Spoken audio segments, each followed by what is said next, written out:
Welcome to the conversation on TYT Network. Now, you know a lot of things that Trump has done terribly in America. If you watch the Young Turks at all, just watch one day, you'll know. But you might not know some of the terrible things he's done in other countries, including the UK, where he's taken on little old ladies in Scotland. He also did that here in Atlantic City, so there's a pattern with him. But there's a guy who's very familiar with it. It's Anthony Baxter. He's a director, former BBC journalist. He did Flint, which is a great documentary, but also You've Been Trumped, and now You've Been Trumped Too, as in T-O-O. Anthony, great to have you on the Young Turks. Lovely to be here, Cenk. So, Anthony, let's talk about Scotland, but I want the audience to know that this isn't just the story of Donald Trump. It's also the story of how the rich and powerful can use the legal system that was meant to protect the little guy to, in fact, flip it on its head and crush the little guy. So that, to me, is almost a more telling part of the story. But first, folks got to know what you were working on. So what was the original movie, You've Been Trumped? Because at that time, he wasn't anywhere near running for office. So tell us about that first. Well, I am talking to you, Cenk, from Scotland. A village just up the road from where I am is where Donald Trump decided to build a golf resort. He came to Scotland around 2010 and promised to invest $1.5 billion, create 6,000 jobs, and build a luxury hotel on a protected wilderness, one of our last remaining stretches of sand dunes that were supposed to be protected. But the Scottish government believed Donald Trump's promises of bringing big economic gain to the area. And so they gave him permission to build on this land. And when I saw how he was treating the local residents, and then specifically a farmer, Michael Forbes, who Mr. Trump described as an animal. He said he lives like a pig. He said his farm is a slum. I want that property out of my way. And he said the same about other residents there as well. And the local media here in Scotland were quite in favour of Donald Trump's development. They seemed to think it was going to be a great idea. And they described people like Molly Forbes, an elderly lady, and Michael Forbes' mother, as standing in the way of progress. And I felt that their story needed to be told. And so I went up many times to film with the local residents in an attempt to get them access to the airwaves, really, because I didn't feel that their voices were being heard. And in 2010, while I was filming, I discovered that Donald Trump his workers had cut off the water supply to Molly Forbes, who was then 86 years old, and Michael Forbes as well. And they promised, the Trump organization promised to reinstate the water. And I know that because I interviewed one of their employees at the time. And shortly after interviewing this greenkeeper, I was then forcibly arrested by the Scottish police and thrown in jail. I got out later that day, and the National Union of Journalists took up my case, and the charges were eventually thrown out. But it was my first encounter, really, of seeing how Mr. Trump was using the Scottish police as his own private security force. And that footage and that incident is in the first film, You've Been Trumped, which was released in 2012. And I followed it up with another film, A Dangerous Game, where I actually sat down with Mr. Trump at Trump Tower in 2013. And then, as you mentioned, I was making Flint, about the water disaster in Flint, in 2016. And I spoke to Molly Forbes, this elderly lady, on the phone, and she told me that far from having their water fixed, she was without a water supply at all. And so I decided to come back to Scotland, and I was a bit torn at the time between staying in Flint and finishing the film, which I only have just done this year. We've only just finished Flint, and coming back and getting a film out to show the American people what Donald Trump has done in Scotland. And that was 2016, and we got the film finished ahead of the election. But as you alluded to, we just weren't able to get it out because Donald Trump's organization launched legal threats against anybody who showed the film or repeated the allegations in it. Yeah. So let's take those one at a time because there's so many issues that you raised right there. So first off, back in 2011, 2012, when you were working on the first movie and they have you arrested, at that point, Donald Trump has zero political power, but he has money. And so, it happened here in North Dakota as well in the protests of the pipeline. It happens everywhere. And it happens much worse in America, honestly. But the police often simply just work as private security for the rich. So why in God's green did they ever explain to you why they arrested you?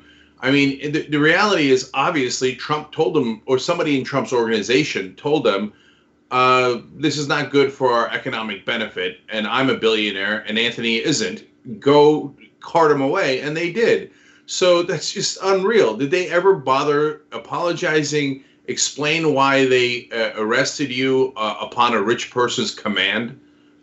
Well, Donald Trump Jr. admitted to me on camera that he and his colleague had called the police when they heard that I had interviewed one of their people about the water being shut off. I did ask Mr. Trump himself the question about why I'd been arrested when I interviewed him at Trump Tower in 2013. And he said, "You'll just have to pick that up with the police, Anthony. I can't tell you why you were arrested." But it was clear that the chain of command, the order, if you will, had come from the Trump organization that I be detained.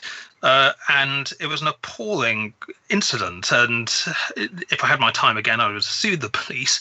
But we were so intent on trying to get the film out and to try and get the story out of how this power and money, as you say, he had no political power, that is true, but he had the politicians of Scotland in the palm of his hand. I mean, at that time, he was, of course, a reality TV show host of The Apprentice. And here in Scotland, that's how people knew him as, and treated him really as a celebrity coming to town with all these promises, which, of course, turned out to be little other than promises. They didn't turn out to be facts at all. There was no investment of $1.5 billion. There was no 6,000 jobs. There was no luxury hotel. What we have now, just up the road from where I'm talking to you from, is a golf course on a wilderness, which has now been destroyed for future generations to enjoy. There's no 6,000 jobs. There's less than 100 jobs, as we show in the film, and the luxury hotel has never been built. But the bullying and harassment of the residents has continued over many years, and Mr. Trump, true to form with him building the wall between the United States and Mexico while in the White House, or at least beginning it, he built these huge walls of earth around the residents' homes in order to block their view and also to stop his own golfers from having to look at the houses that he described as ugly and that he wanted to get rid of. God, he's such a terrible person. Donald Trump lied to the people of Scotland. Really? That's shocking. I actually think the most important part of the story is the lawsuits. We're going to get to that in a minute. But you also mentioned how you sat down with him in 2013. And so that's the part of the amazing thing about Donald Trump. So at that point, you guys are locked in a battle. I'm forget the exact chronology of when he called you terrible names, but certainly no friend of yours, right? That's right. But it appears that he just can't help himself. You had a shiny camera, so you know the details. That's why I'm asking you. Did he just rush in to do the interview because a camera is a camera and he just can't help himself? Well, what happened was Michael Forbes, the farmer, after the film, after You've Been Trumped, was shown on BBC television, a screening that Mr. Trump's lawyers tried to stop at the last minute. They launched an 11th hour bid to block the screening. It failed. The screening went ahead, and the public opinion in Scotland changed dramatically. Up until that point, people here had been quite in favour of this development. But when they saw the reality in the film of how he had treated the local residents, that changed. And the farmer, Michael Forbes, was voted Scotsman of the Year in a national poll. And it was a vote sponsored by Glenfiddich whiskey, and Mr. Trump's response to the outcome of that vote was to ban Glenfiddich whiskey from all his resorts around the world. But at that awards ceremony, I told a reporter that I was planning to do a second film, A Dangerous Game. And the reporter wrote up the story. And after that, Mr. Trump's then lawyer, George Sorial, called me up out of the blue. Up until this point, they'd had nothing to do with me. They'd never returned my calls. My requests for interviews had gone on deaf ears, had fallen on deaf ears. And there was no attempt whatsoever to engage with me. However, that all changed. Donald Trump Jr. Came to Scotland, and I was told that I could go and meet with him. And at that point, I asked Mr. Trump if Donald Trump Jr., if Mr. Trump, his father, would do an interview with me, and he agreed. So there was a complete about turn, and I think it was because they'd seen how public opinion had changed in Scotland. They felt they had to have a different approach, knowing there was another film coming up. And they decided to open up the Trump Organization. I went to the New Jersey golf course, and Donald Trump Jr. was there, and he took me around the whole golf course. But it was a very different way of trying to approach me as a filmmaker during the making of that second film. That also changed when Trump himself sat down for the interview and you started asking questions, right? Yes, I mean, he came into the room. He was charming as he is when he first enters the room. But as soon as I started to ask him questions about his treatment of the local residents, the atmosphere changed. And in particular, the way that he had spoken of Molly Forbes, the 86-year-old woman who at that stage was 92, and her son Michael, who he'd called a pig. Mr. Trump, stood by all of those phrases. He said that he didn't regret any of it at all, and that Michael Forbes needed to clean up his property. He was standing in the way of progress. And Michael Forbes's mother, Molly, Mr. Trump said, reminded him of his own mother, because Donald Trump's mother, of course, hailed from the Western Isles of Scotland. And Molly Forbes, who was a land girl during the Second World War, is a very incisive person. And she made the point to me then, just ahead of the US election, that Donald Trump is a child who's never grown up. And she also said that if there was a victory for Mr. Trump, there would be a world war during the time he was president of the United States. Now, of course, that hasn't happened, but we have a worldwide pandemic. And the way that he has responded, I think, during the coronavirus crisis, you could have foreseen by going back through the tapes of how he behaved when he came to Scotland, because the Scottish story is really a microcosm of what has been unleashed on a worldwide scale since Mr. Trump became president of the United States. Yeah. So now let's go to the broader issue. So, Anthony, did he threaten to sue you for both movies, You've Been Trumped and You've Been Trumped Too? And then tell us about the ramifications of that, because I think that a lot of people have no idea how the legal system works and how the powerful use it to try to prevent all critique of their actions.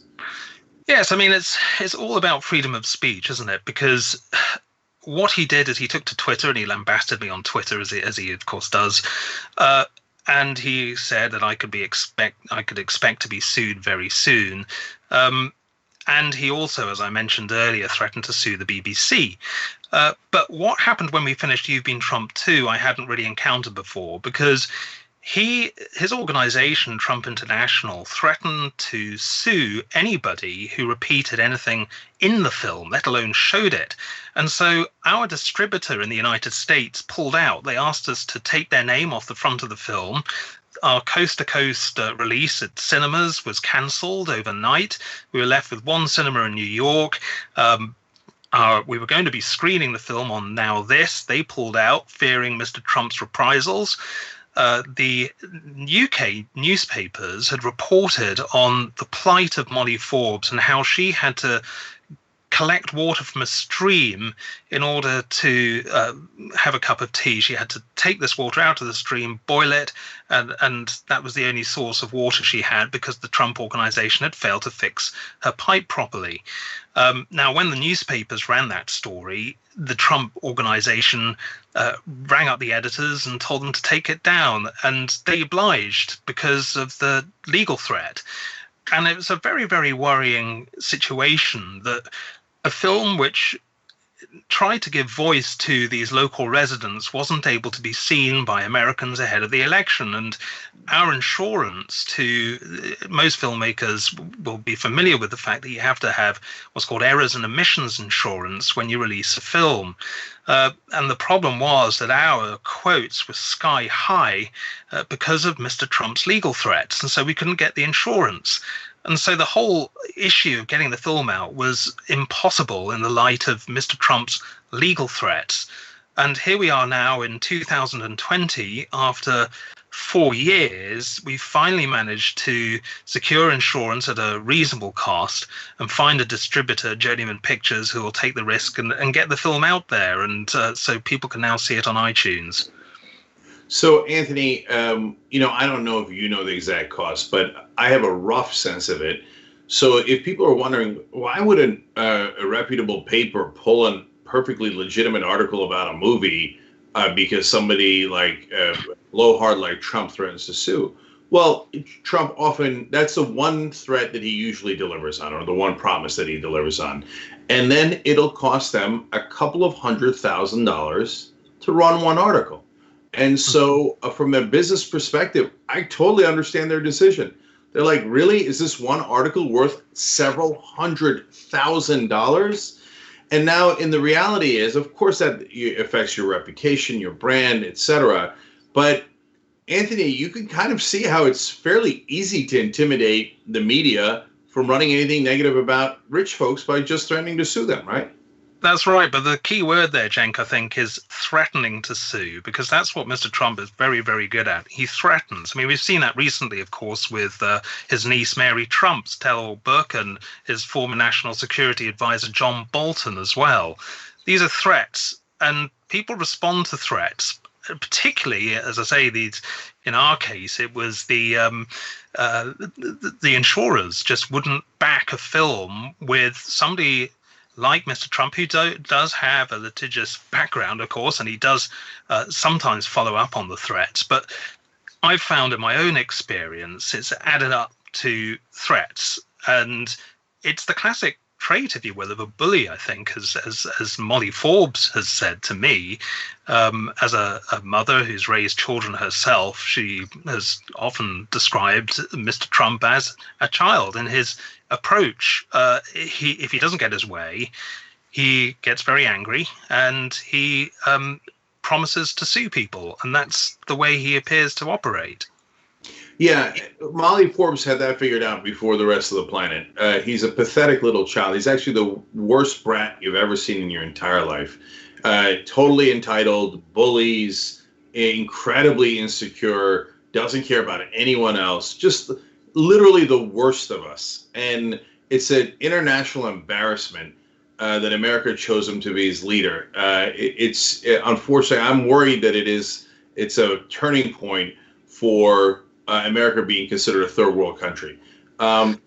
So, yeah, go ahead, Anthony. You were going to say something. No, I was just going to say, I mean, Barack Obama was talking about democracy at the end of the convention. And, you know, the importance of democracy and the importance of freedom of speech. I feel that one of the things that's so important is that whatever side of the political argument you are on, whether you're a Trump supporter or not, that at least you should have the opportunity to see films or see articles that give voice to people with the alternative point of view. I mean, in the film, Mr. Trump makes the case for himself many times, but without the opportunity of getting on the airwaves, the ordinary people don't have that access to Twitter and those masses of followers, and he has that at the palm of his hand every single day, and he uses it in a way that is so divisive and so threatening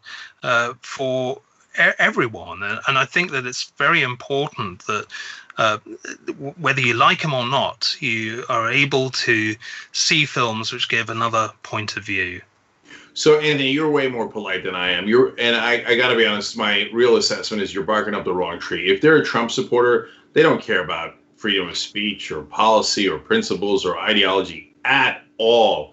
They would love to shut you down and shut down anyone who doesn't agree with them while screaming freedom of speech at the top of their lungs. For them, freedom of speech means I talk and you shut up. And so they're giant hypocrites. I'm not just talking about Trump. I'm talking about all of his voters in 2020. 2016, maybe a lot of people got tricked, okay, partly because they didn't see your film. Okay, but in 2020, everybody knows. So, and Anthony, it's not just you. They try to shut down anyone who's for the boycott and divestment and sanctions of Israel. And they pass laws in America, and it's not just Trump, it's the Republican Party, and a lot of times the Democratic Party. You're not allowed to have freedom of speech. Trump has threatened to sue anyone who ever talks about his grades in high school. I mean, freedom of speech. No, he's like, if you ever tell people how embarrassingly stupid I am, I'll sue you into oblivion, and I have lawyers, and I have a lot of money, and you don't.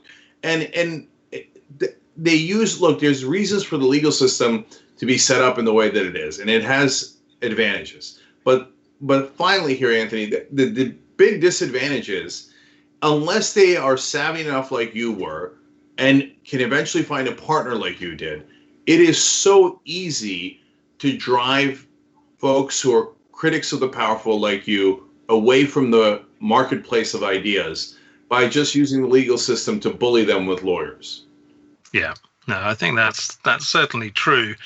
I mean, I think as well, though, it's important to remember that back in 2016, remember that at this stage, people were talking about Hillary Clinton walking the election, and here in Scotland, Mr. Trump was seen as a joke figure still, as a reality TV show host. But I remember when I was in Flint, Michigan, and going to one of those early rallies that he had, I knew that he was going to win. I just had a feeling that he was going to win because he had the people in the palm of his hand with these promises that make America great again. It was all going to be great. Everything was going to be great. In the same way that he had promised the people of Scotland, everything was going to be great. The greatest golf course ever in the world, he promised. $1.5 billion of investment, 6,000 jobs. And the reality is stacked up to be nothing like that. And it's so terrible when those promises are made to people who believe them, and then they're left with absolutely nothing. Well, you just described the entire United States of America. So, Anthony Maxter, the movie is You've Been Trump 2. And Anthony, real quick, where can people watch it? You can watch it on iTunes and Google Play. All right, so everybody check it out. It's been a long time coming. Trump wanted to make sure you didn't see this movie. So go out, rush, and watch it, and certainly before the election. Anthony, thank you so much for joining us. We appreciate it. Thanks very much for having me on, Cenk. The TYT Plus app is now available on iOS and Android. Download to get more TYT content at tyt.com/app.